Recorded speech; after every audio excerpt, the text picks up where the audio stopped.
Hello? Gotta go heat up my coffee. I'll be right back. All right.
Let Elizabeth in.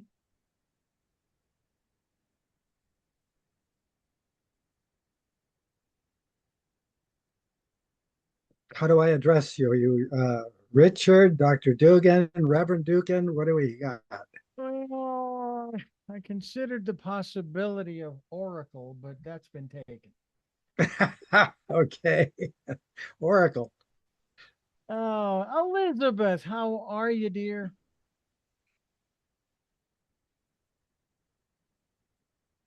She's still setting up her mic there, and I need to get myself set up here.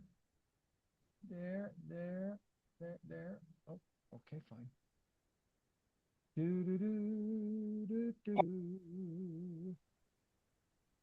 Scooby Okay. I think Doo. that's Elizabeth. Test, test, test. Okay, there we go. There Here you you Can go. you go. hear me? You are Can you there, hear me, lady. Richard? Hey, hi. Okay, you got me? I Hey, got yes. you now. Okay. I got you now. What happened? All right. I think we're ready to rock and roll if you are. If you want to just start in here, Okay. let's do this. Roll that over there in three, two, one. You're live. Hello, Santa Barbara. It's your chantress of everything valuable and beautiful, Elizabeth Stewart. And I've got a real treat for us today. I'm going to be speaking to a gentleman, Jim Campos, who was referred to me by a number of people as Mr. Carpinteria. And I think that's a fantastic title.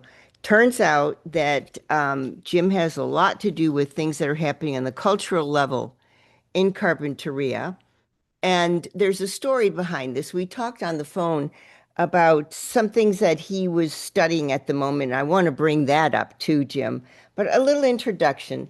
Jim was born and raised in Carpinteria. He attended Carpinteria schools. His first language is Spanish, and he grew up on the Bonnebaker Ranch. And then his family moved to Ninth Street, and that's Hollywood, by the Carpinteria Mexican community. That was Old Town Carpinteria.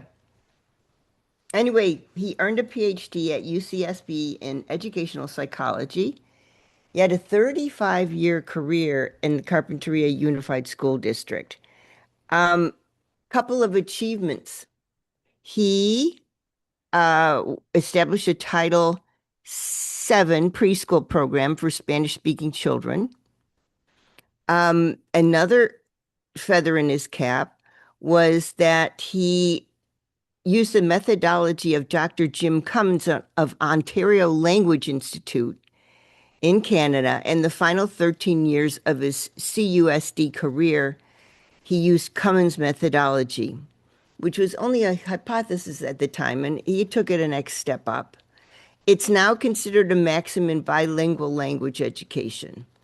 Let's see, what else? He wrote the Carpinteria Title VII preschool program in the April issue of the Harvard Educational Review in the 80s. And Maine Elementary School was a California Distinguished School and won awards in computer science, physical education, etc. Maine School's test scores rose for each of his last 8 years leading the school. He was named Santa Barbara County's top elementary principal in 2006, and he won a Crystal Apple Award. In retirement, he joined 3 other educators to write 2 pictorial histories of the Carpinteria Valley. He wrote about Carpinteria history, which was exciting. And in 2020, he wrote an entire year of hindsight history on a weekly basis for the Coastal View News. He sits on the Carpinteria Valley Museum of History, the Carpinteria Cultural Foundation, and he's a member of the Carpinteria Rotary Morning Club. He was named Carpinteria of the Year in 2025. I think that's fantastic. And we want to talk a little bit about Carpinteria and Jim's interest, especially in the mural project. That to me is a fantastic idea. And I welcome to the program, Jim. Dr. Campos. Yes, hi. Thank you, Elizabeth. I'm very happy to be here. So tell me, what was, okay, a dumb question, but when you were growing up in we say Hollywood of Carpinteria, what was your house like? What was the view out your window? That's kind of it makes me chuckle. You know, my father, Sal Chava, used to drive the school bus, not the school bus, I'm sorry, the church bus of the Catholic Church, and would take kids to Mount Carmel. In fact, my first 3 years of education were at Mount Carmel, and then I shifted over to the Liso School and stayed with the Carpinteria schools from there. But he drove the bus once. I don't know if I was first, second, or third grade. And he took it down Hollywood, 9th Street, which was a dead-end street. The rest of 9th Street continues over a bridge and heads all the way out to Linden Avenue. But anyways, he drove the bus down 9th Street, Hollywood, and he got to our home, which he was going to build. And the kids looked at it that were on the bus and they went, "You're going to live there?" Because it looked so bad. It was a wooden stick home of some kind, which my dad was going to rebuild and turn into something, but it looked terrible at the time. And I was very proud of my dad that we were going to build that house. And of course, the kids, "You're going to live there?" Anyways, we had Franklin Creek right in back of that. It paralleled 9th Street. So anyways, and the Hollywood name is really a curious thing. You know, how did it come to be called Hollywood? And there were lots of hypotheses about where it came from. My favorite one, or the one I think makes the most sense, is that it was named because there was a Hollywood crew that came in there and were filming a World War I picture, and they used Franklin Creek with the banks on each side, having the soldiers in the creek, and it was kind of shallow, and climbing out of the thing. And that makes the most sense to me. That's where Hollywood came from. But the other one that of various uh, uh, reasons for the name was that all the prettiest Mexican girls lived in Carpinteria, that were in Carpinteria, were in Hollywood. So take your choice, I guess. But I think the actual Hollywood thing with the movie guys that were doing something there makes the most sense to me. Long How answer, but fantastic. That's it's a good memory. So what was school like? When school did you was, get up? when did I what? When did you get up? How did you get to school? What was school like in your Oh, day? okay. Aliso School was our primary school, and from 9th Street, where we lived, the Hollywood section, uh, we would walk. It was a short walk to Aliso School. Aliso School not only provided our education, it was our baseball field, our basketball courts. We played football. We used 9th Street also to play on the street there, but pretty much Aliso School provided the kind of park that we needed for our play. And so we were constant, whether we were in class or not, we were constantly at the Aliso School. Okay, so now I also understand that this is something that is very important for you that this father of, you say Carpinteria Man of the Year, et cetera, 2025. And I want to know more about the conversation, Jim, that you and I were talking about, the importance of August 24th, 1859, Yes. and what that involved. I understand there was a petty cow thief in Carpinteria. And I want you to tell me that story. So, what happened on August 24th, 1859?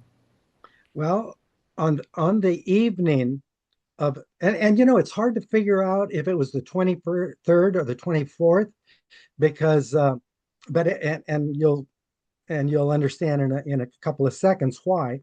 But there was a group of vigilantes who decided they were going to take out one of the people living in Carpinteria.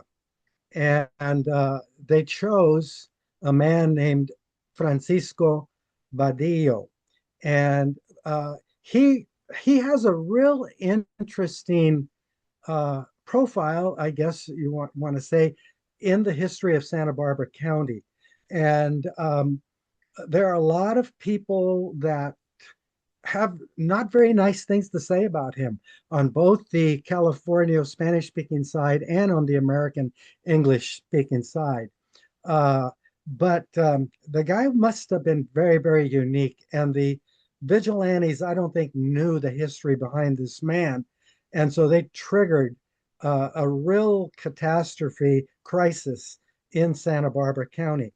Anyways, on the 23rd or 4th, they mounted 7 riders in the middle of the night, traveled probably, I'm going to guess, maybe through Montecito, around the area of the Santa Barbara Polo Field, and continued on into Carpinteria, crossing the streams, the creeks that are numerous in Carpinteria.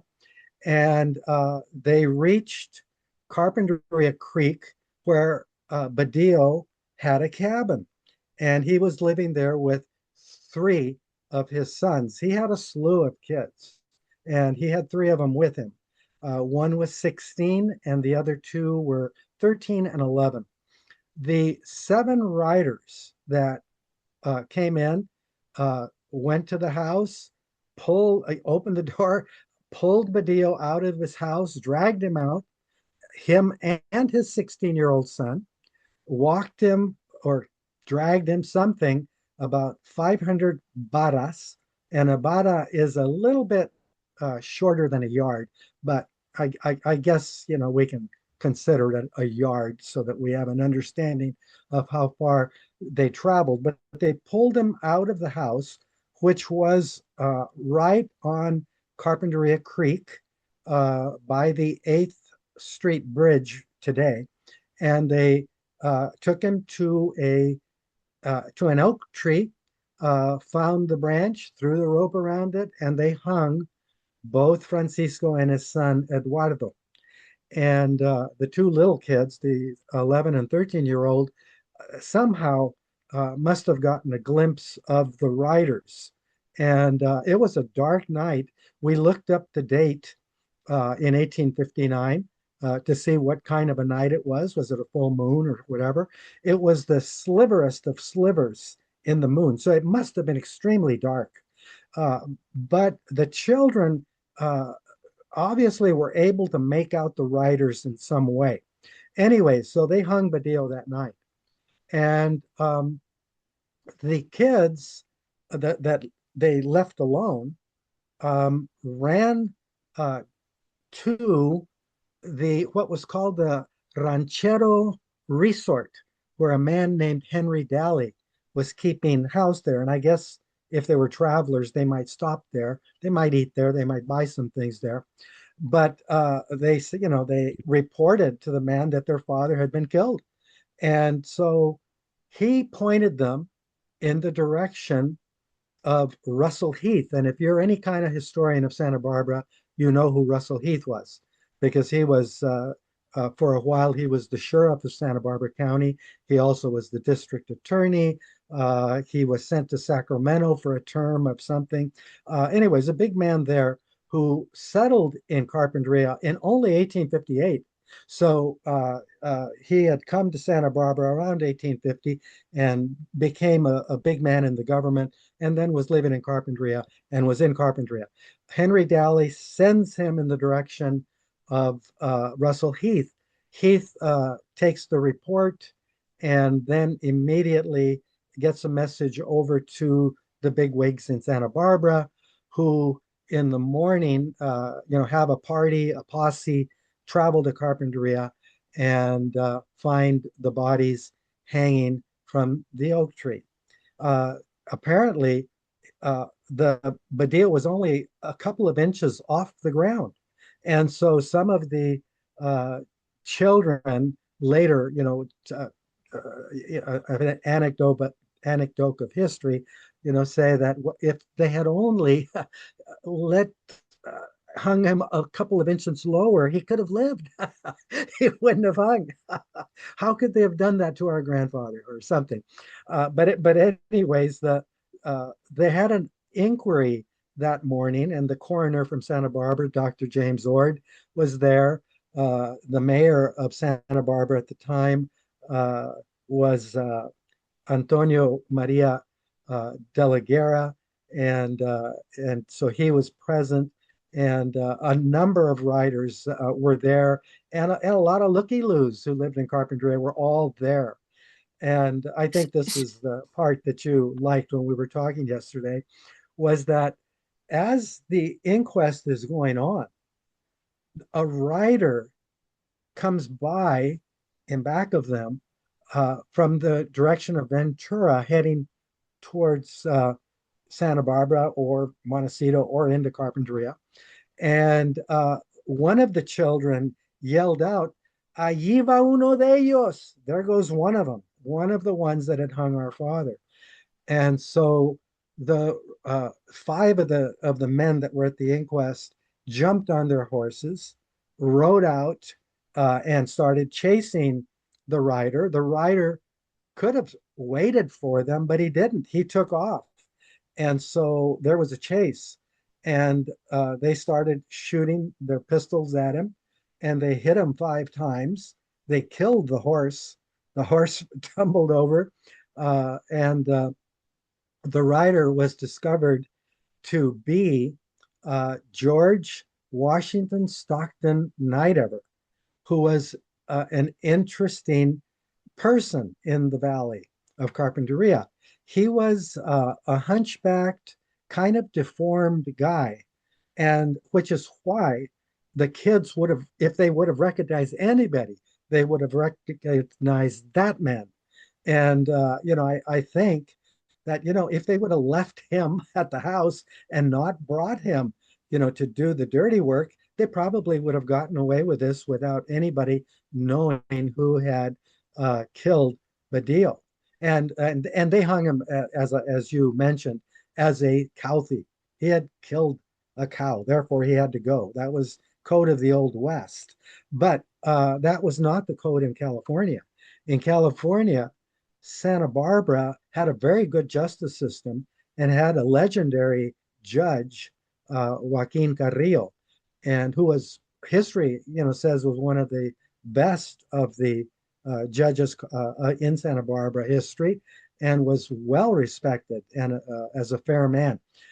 Anyways, in Santa Barbara, killing your neighbor's cow, goat, whatever, stealing a horse was not a capital crime. You did not kill a man for that. You went to court, you sued the person, and the judge made a determination, or the jury, and you were fined. If you were found guilty, you had to pay up. And that was how that was resolved. But Nidever and his writers, hung him. And so that was more of I think, an American kind of Old West kind of a thing, but it was not what you did in California. Anyway, so a lot goes on after that, but the key thing here is that Santa Barbara almost the government almost collapses as a result of the killing of this man. And so, as someone who's written a couple of books on Carpinteria, we encountered this story. And it was one of those that to me did not make any sense. Why did the Santa Barbara government almost collapse if this guy was just a common cow thief? And it kind of set me on a course of researching as much as I could about this man. And I found a mountain of stuff. And anyways, I'll stop with that. But he led an incredible life, actually. But So, I think, yes, go ahead. Yes, because so I'll talk. Francisco Badillo, you said Mhm. he was a remarkable man. Can you tell me more? How was he remarkable? I mean, Well, he was he hung was for. here. He was here in 1812. That's when he came to Santa Barbara. He came as a soldado de cuera, a leatherneck soldier. And so, if we can, I guess, make a parallel comparison or something, he would be maybe, in Rome with the emperors. They always had the Praetorian Guard and the protectors of, the emperor, that kind of thing. And they were extremely skilled soldiers. And, anyways, the soldados de cuero were something of that nature. And they had skills with weapons in everything from lances to scatter guns, pistols, knives, swords. Uh, they were required to have a remuda, what's the word in English? A group of horses of about 10 apiece, and they all had to have a mule. Anyways, they in California at the Presidio, you had to have a group of soldados de cuera. In Santa Barbara, there were 50 at the time in 1812.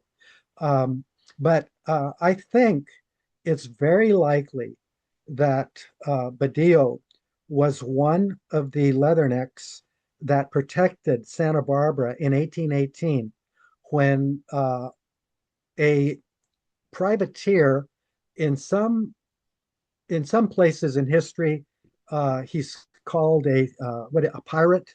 In other places, he's called a freedom fighter.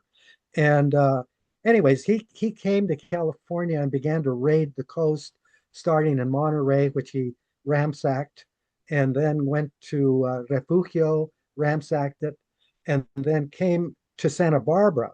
But when he came to Santa Barbara, the comandante, Jose de la Guerra, he, oh, what was the other name? I can't remember the other one, but he decided he was going to fight.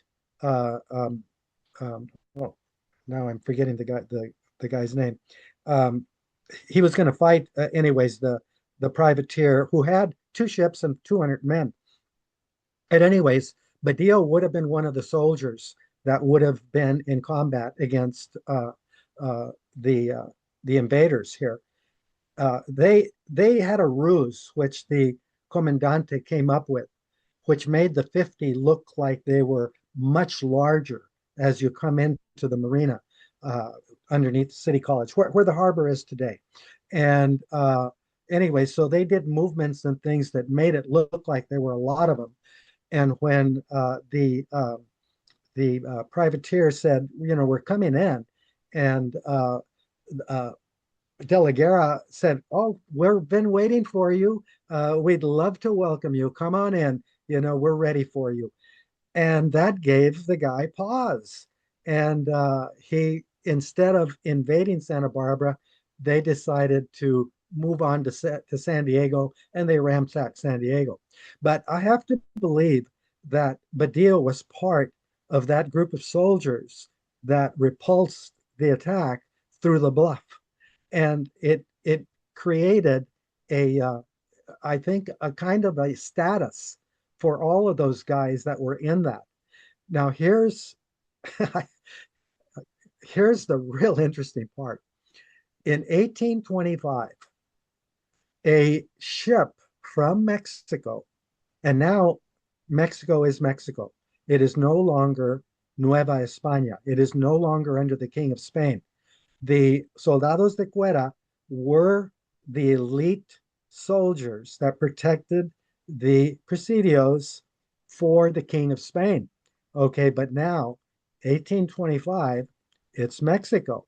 And Mexico wants to get rid of their, what do you want to call them? They exile certain people that are no goodniks kind of thing. And on this ship in 1825, that is sent to Monterey, capital of California, uh, there are some really bad convicts on there, killers.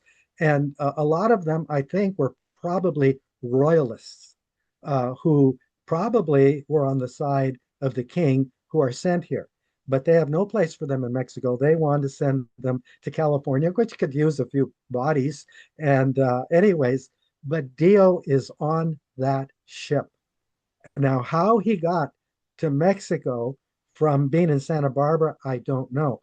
But when he gets to Monterey, all of the other, I think there were 16 of them, something like that, prisoners that are being banished to California are set in Monterey, and they're going to put them to fight against the indigenous peoples who were beginning to revolt against the government, maybe the Mexican government, I'm not sure, or the Spanish presidio soldiers, whatever.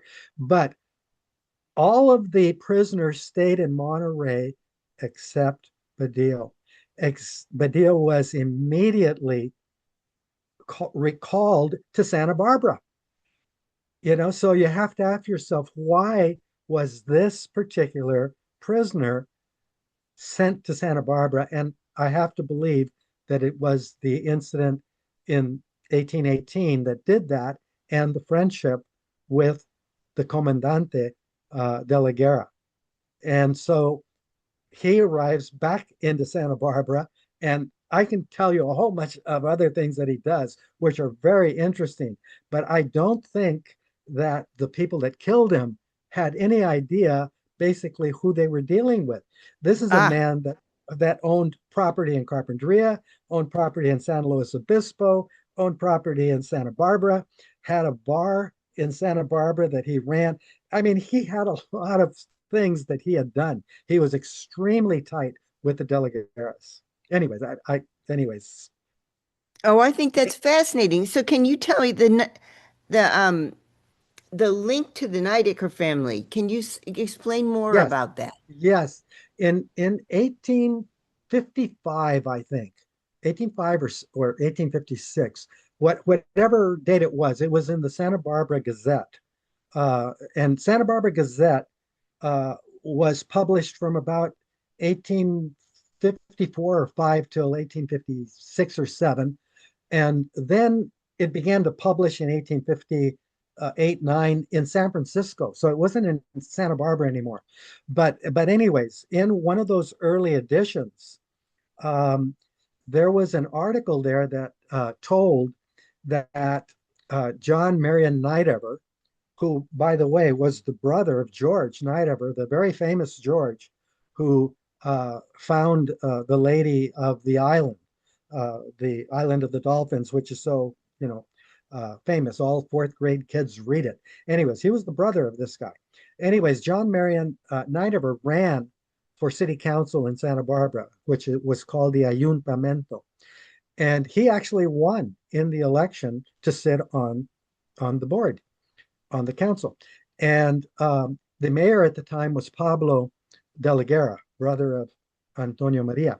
And Pablo is, I think, the most famous of all the de la Guerras. He was on the group that wrote the Constitution of California, which allowed them to become a state. He was one of 3 or 4 of the Californios that sat in with all the other Americans that wrote it. And anyways, Pablo decided that John Marion Nightover was not qualified to sit on the council. I don't know what the reasoning was, but it's right there in the paper. And so you have to assume, never assume, but you have to assume that there must have been some bad blood that existed between Nightover and De La Guerra. And Badillo is one of the strongest supporters of the De La Guerras that existed. He's almost family to the De La Guerras. And there was a OK Corral kind of a fight in 1853 in Santa Barbara. And that is I've written about that one, and it's been published. But in it, Badillo was 67 years old at the time. Okay. And he was ferocious. And in this battle, I think he killed one of the people that was in the Irish group of Jack Powers, if you know that part of Santa Barbara's history. And Did you say that again? He was in the what group? Jack Powers, do you know that name? Well, you said something about the Irish group. Yeah, the Irish had a regiment that was stationed in Santa Barbara during the Bear Flag Republic revolt. And anyways, the Irish troop, Stevenson's regiment, which came into California, was stationed in Santa Barbara. So there was a lot of Irish here, and they were integrated pretty well. But there were certain disputes of land that they wanted to, what's the word? You just sit on the land and you Squatter. squatter. Yeah, he was squatting on the land there by Hendry's Beach, and the Den family in the hills, which are very famous to Santa Barbara, were opposed to them being there. And the De La Guerras probably sided with Den, and they wanted Powers out. And anyways, there was a confrontation in 1853. I think it was April 30th, and the thing escalated and it became a gun battle.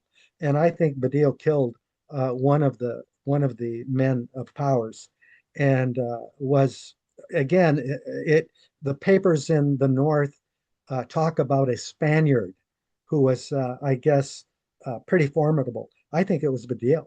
And anyways, so even at 67, those soldado de cuero skills and whatever must have been in place.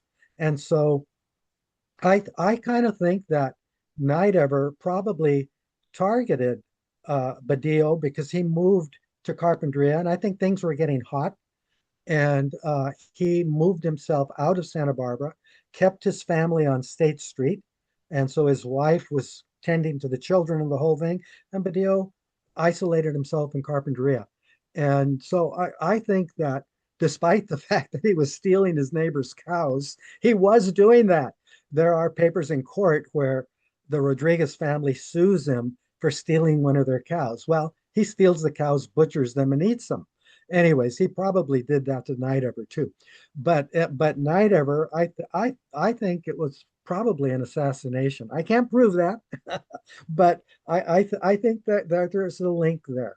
So, I have to ask, so when we were talking the other day about this topic, you mhm. mentioned that this was sort of a demarcation between Yeah, the ranchero days and then what follows after. yeah. And so I'm wondering, can you pinpoint a date? And could you also tell us why you feel that this is this conflict with Badeo and Nidever? Can you tell us Mhm. why you think that marks a certain line in the sand? Yes. Um, Stephen Bates, who's been on your show, I think a number of Yes. times, and I are working on this. And Stephen, who is just a A1 digger, I mean, he can find anything, found the deed that Francisco Badillo's wife, Rafaela Garcia de Badillo, handed over to Stephen H. Olmsted on April 20th, 1860. So that's only 6 months after the the lynching, and so she turns over all of Badillo's land to Olmsted, and Olmsted is an environmentalist. He is a farmer, and he loves the landscapes and the art colony that they formed in Santa Barbara and Carp, and becomes a big figure in Carpinteria and changing it from a livestock valley into a farming and again, very environmentally conscious place. And so in also 2 years after 1860, there is a drought that lasts for 20 years in Santa Barbara County and kills all the livestock. And so you see that at the point of the killing of Badillo, there is a transfer of the land to a man that is not a ranchero, that is not tending with goats, chickens, cows, pigs, and horses. And you And you're see, talking about Amstead. He's not a ranchero. no, and why, why does Senora Badillo sell to somebody that is so different to the culture that was in Carpinteria and Santa Barbara? She does the exact opposite. There's also an incident where Night Ever went to the home of Mrs. Badillo in Santa Barbara. She lived on the corner of Canyon Perdido and State Street. So you can kind of figure where that is in your head. And he confronted her. He was with one of the riders, I think a McKeon. And uh, I don't know what in the world he would have been doing wanting to talk to Mrs. Badillo. But Mrs. Badillo got really irate with him, and they got into a huge verbal exchange. And she had her oldest son with her. I can't remember Felipe. His name was Felipe. He was 25 years old at the time. And it got violent, not physically, but uh, they had to call in a justice of the peace to break them up. And I and remember, they're living right in back or in front of the Presidio, so there would have been a justice of the peace nearby who broke up the thing and kept it from escalating. Knight ever wanted them arrested because they had been rude to him. Anyways, I wonder if perhaps he may have had the gall to try to buy the land from Mrs. Badillo. Why else would he have gone over there after killing her husband? It just doesn't, make a whole lot of sense. So Exactly. So how much land are we talking about? it was 100 acres off of the Carpinteria Creek, of which Olmsted almost immediately bought 400 more. So he owned everything of the Carpinteria State Park, went all the way to Linden Avenue, went all the way to 192 and Linden and Casitas Road. So he had quite a bit of land. And it's at that point that the Americans really began to take over in Carpinteria. And I often ask myself, why did the Californios who owned the land give it up? And they would have given it up because of the drought and the deaths of all the livestock. They couldn't do it anymore.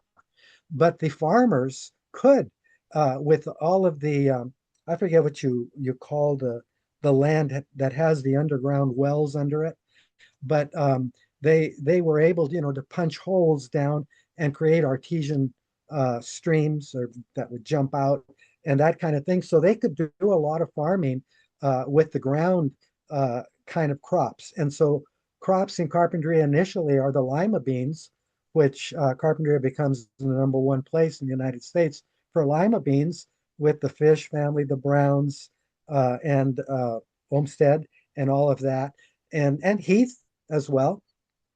But anyways, Carpinteria completely changes. And I think it's very interesting that if you look at Santa Barbara with all of the street names, which are all named after the people that live there, the Codas, the Carrillos, the De La Gueras, every street has the name of one of the Californios that was there. In Carpinteria, they start selling it all off. It's all bought by the Americans. And today, uh, uh, there is one Spanish surname street in Carpinteria, one total. I mean, I think that is just amazing to me. It is Alvarado Street, which is a very short street at the top of Linden at 192 at Foothill, and that's it.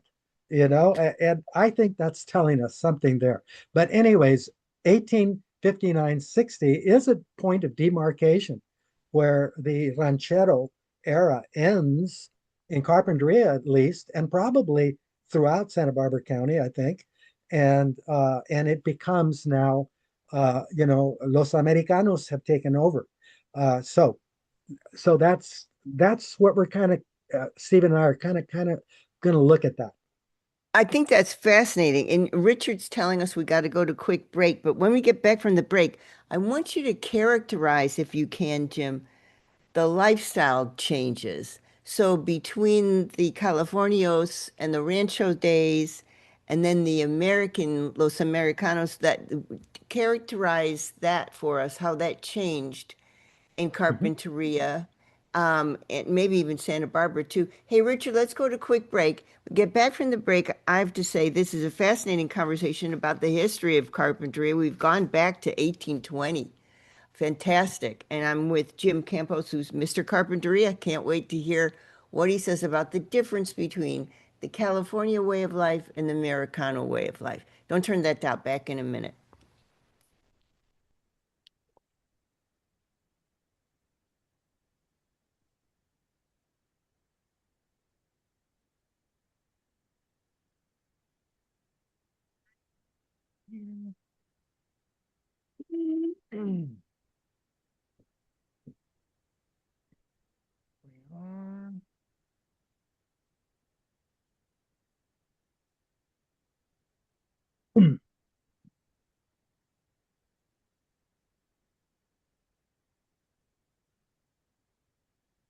Okay.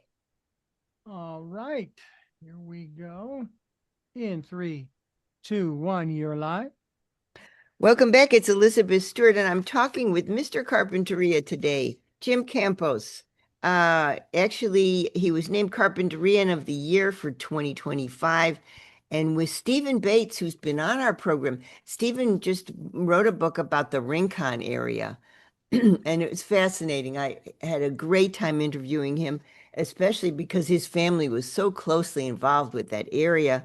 And I find out that Jim Campos and Stephen are writing a book with Arcadia again, Arcadia Publishing Company, talking about Carpinteria. And this is great because Carpinteria, It's such an individual kind of place, and we're Carpinteria is not Santa Barbara, etc. So I want to talk a little bit about the lifestyle changes. I mean, we talked in the first segment about 1859, where there was a hanging of a gentleman, Francisco Badeo, for running off with a cow. And so he was hung by a number of people, not the least of which was the Nidever family, George Washington Stockton Nidever, and involved was Judge Carrillo, Mr. de la Guerra, etc. So it was that was the life. Now, Jim is telling us that um, it was that Mr. Olmsted was going to Mrs. Badeo's house in Santa Barbara and asking for the land. She had 100 acres after her husband died. And so Jim was positing this thought, which is, why would you go to the house of someone whose husband you killed? What would be the motivation? Well, And so hang go on. ahead. Yeah, Elizabeth, Nidever's the one that went to the house. I don't know what I suspect he was interested in the land. It was the wife who went to Olmsted and sold the I land. got it. Yes, Okay. yes. Yeah. So characterize the difference. What would be the difference in lifestyle? We have the period 1859 to 1860. And that's where we're talking right around that era. Mhm. Yes. The ranchero days were obviously the vaqueros out with the cows and the horses, and a very pastoral way of life. um, Carpinteria was considered one of the pueblo lands of Santa Barbara, and pueblo lands because Santa Barbara was a pueblo. It will become a city with statehood in 1850. But Carpinteria served as like a livery stable to Santa Barbara. And so the livestock was here.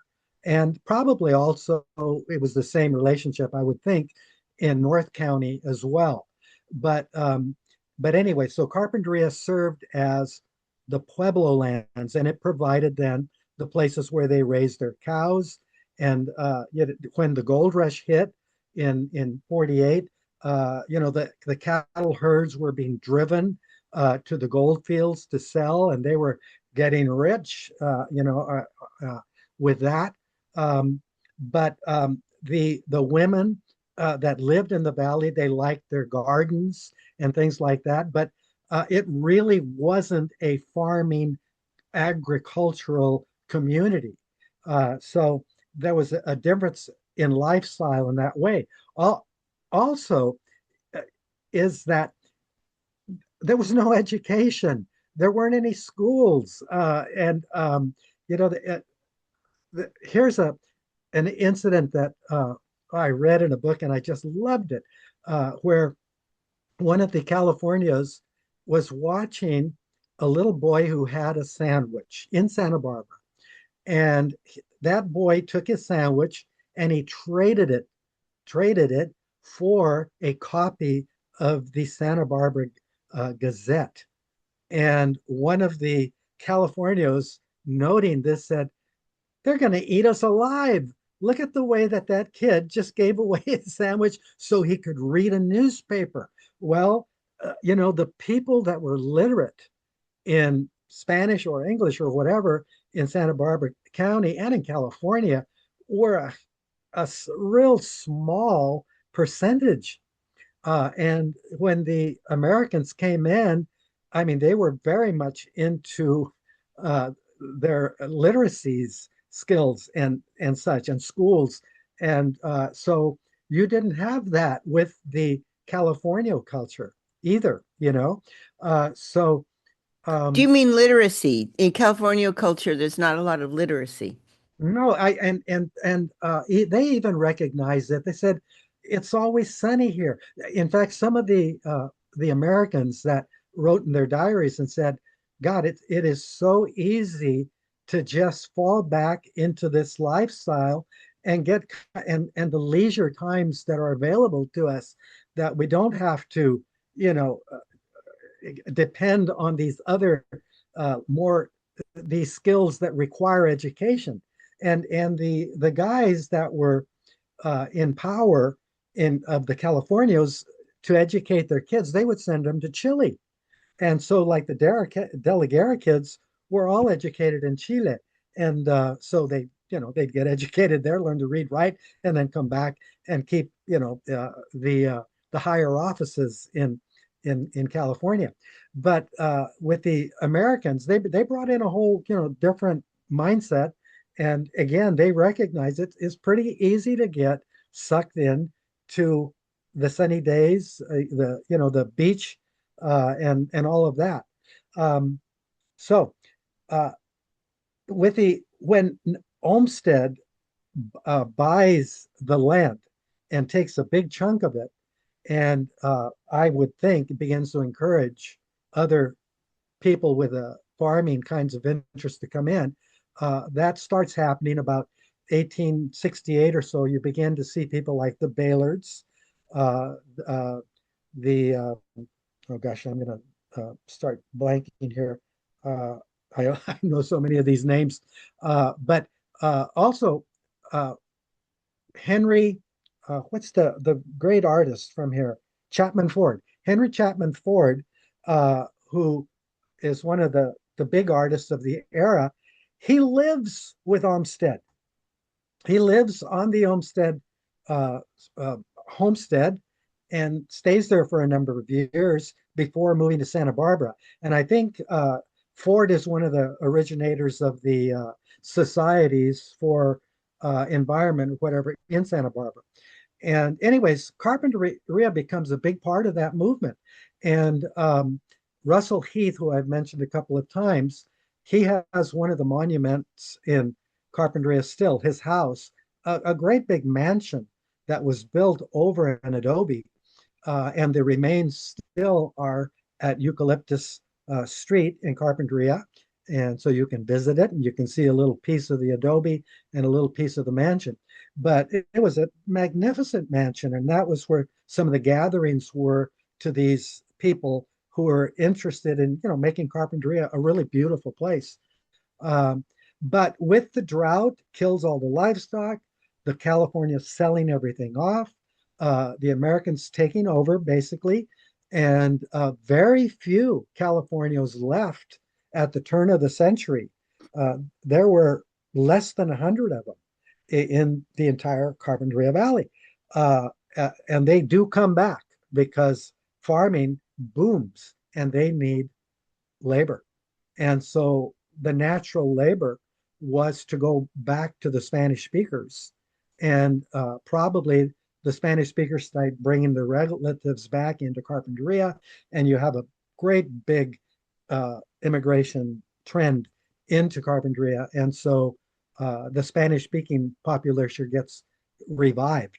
But So anyways, tell they me were, the dates then, Jim. So we have the statehood 1850, then we have the mhm, petering away of the lifestyle of the Californios mhm, 1860s or so.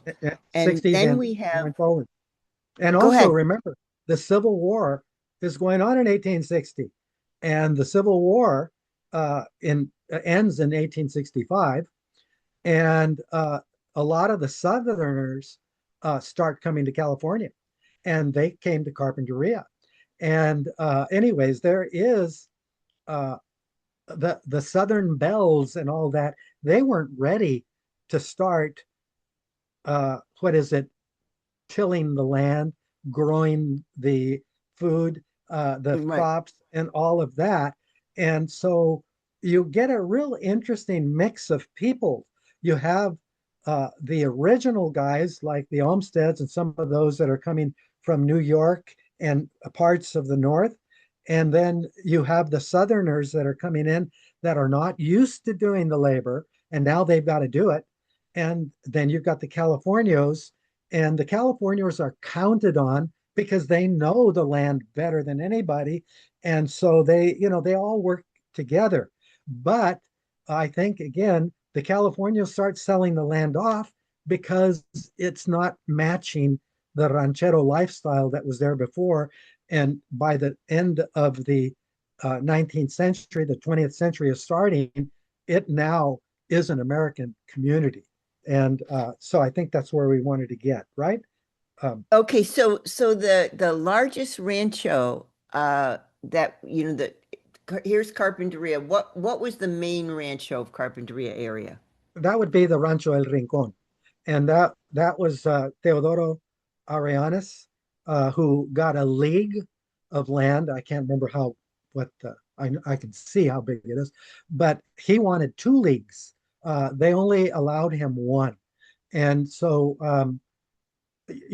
I know you've heard that the California's had a hard time retaining their land grants and things.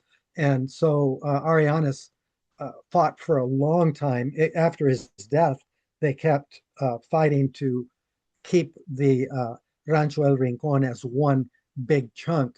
And eventually his daughter married, I forget the name, but it began to split up.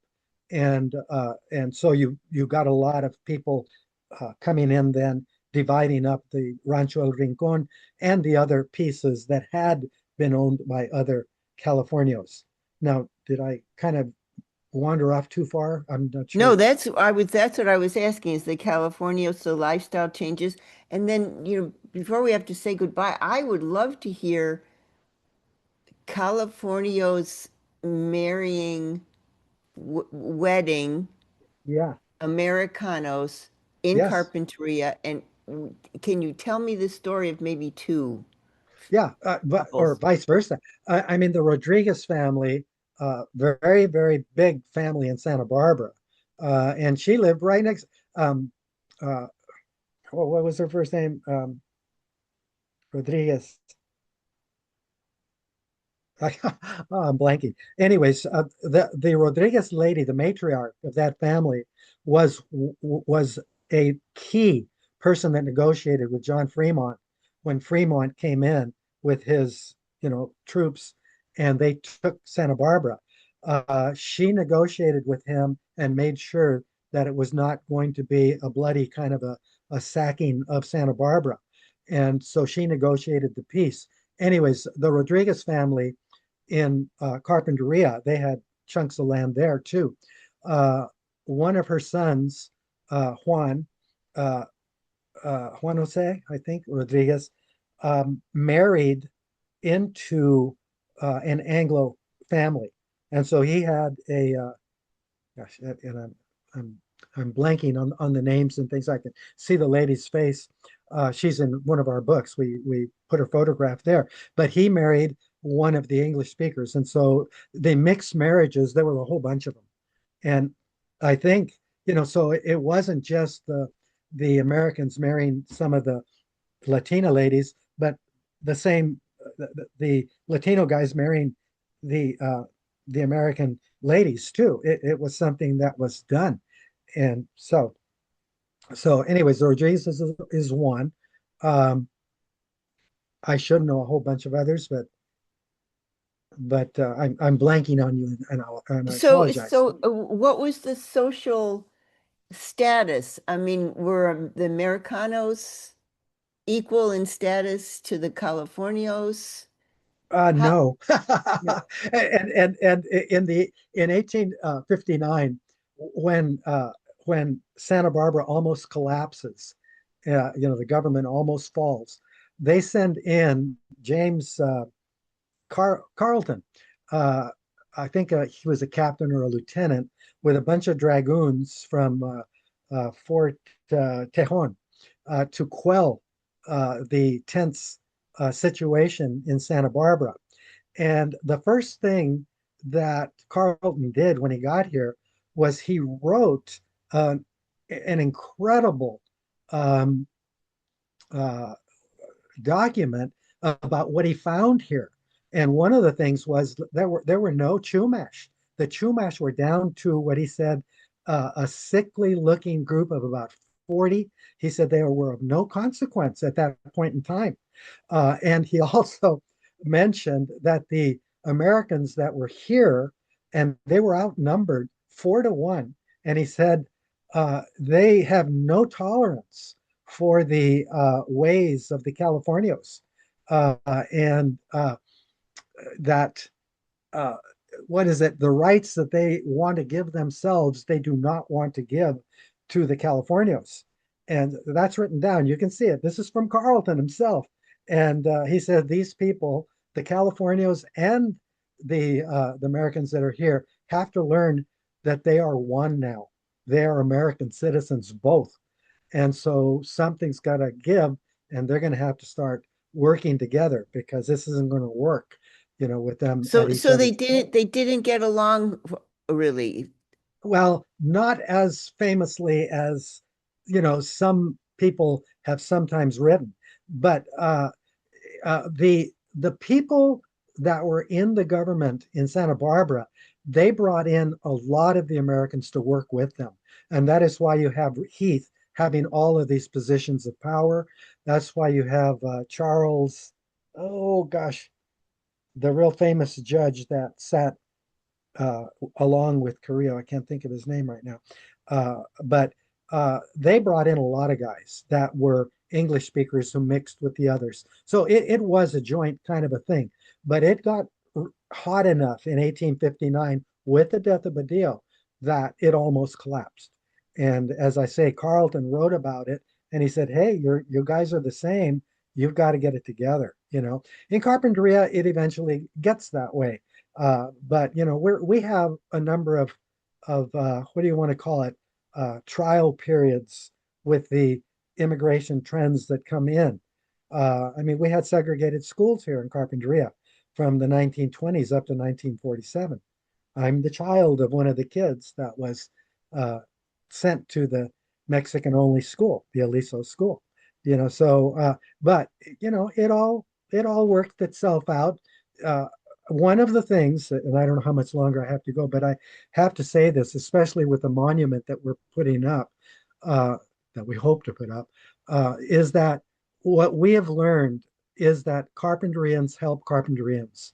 And so from the Japanese that were here and got interred in the 1940s, you know, all and the Mexicans and the Italians, the Dust Bowlers, all all of them worked together. It wasn't just one group doing everything. After, particularly after World War II, there is kind of a I don't know, coming to Jesus moment or whatever, where everybody gets together and begins to work together. And so you see the memorial football field for the Carpinteria Warriors being built by all of the groups. The Japanese bringing in their machines, and the Dust Bowlers too were very much into their tractors and things like that. All of them, raising the land and putting everything together, putting in the electricity, all that stuff came from all corners of Carpinteria. So the football field, the memorial building today that serves as a place that meetings and things occur. In fact, the first Aliso school was there, but that building too is a part of that. The Thunder Bowl racetrack, which was from about 1947 to 57, that was all built by all of the people coming together. And anyways, it's not just one group, it's all the groups working together. And that's what our message is with the monument. We want to have all of the groups honored. And then our 10th panel, our 10th mural, 10 murals, we want it to be a kind of a meld where everybody comes together.